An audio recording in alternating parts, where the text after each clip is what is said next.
Now further along the peaks is the village of Eyam, which is remarkable for something that's actually very fitting to this day. Something that happened in 1665. Now, English history buffs may recognise that date, 1665. That was when the Great Plague of London kicked off. But we're not in London, we're in Derbyshire.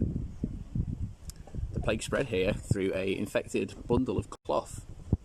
The tailor noticed it was damp and opened it up. And a few weeks later, he was dead. Now over time, members of his family started to die, and then that spread out to the rest of the village.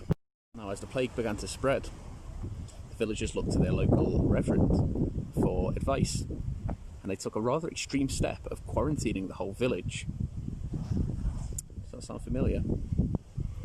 Now over the course of 14 months, in this village of 360 people, over 250 of them died, including the vicar's own wife. And every year on Plague Sunday, a wreath is laid at the foot of the vicar's wife's grave to commemorate her sacrifice, staying with him in the village. I'm not sure how good the other 250 people feel about that. On the edge of town is Montpesson's Well. Not only was this used as a marker for the edge of the town, it was also a drinking well back in the day. Villagers would bring their horses up these admittedly quite steep hills and collect their drinking water. Now also during the plague times, this was used as a drop-off point of food from neighbouring villages. They would come and drop the food off here, and then the locals would come and pick it up and leave money here. The villagers from the surrounding villages would then disinfect the coins with vinegar.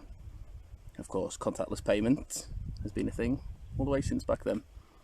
The hills, just outside of the village really, are these Riley graves. It really adds a human element to this plague. Now, I think we can empathise now with what's going on in the world. Maybe a few years ago, it's hard to remember that this plague killed real people. Here, the Hancock family are all buried. 6 of them died between August the 3rd and August the 10th, 1666. The whole family wiped out in the space of a week. At least we're still able to remember them, the Riley graves.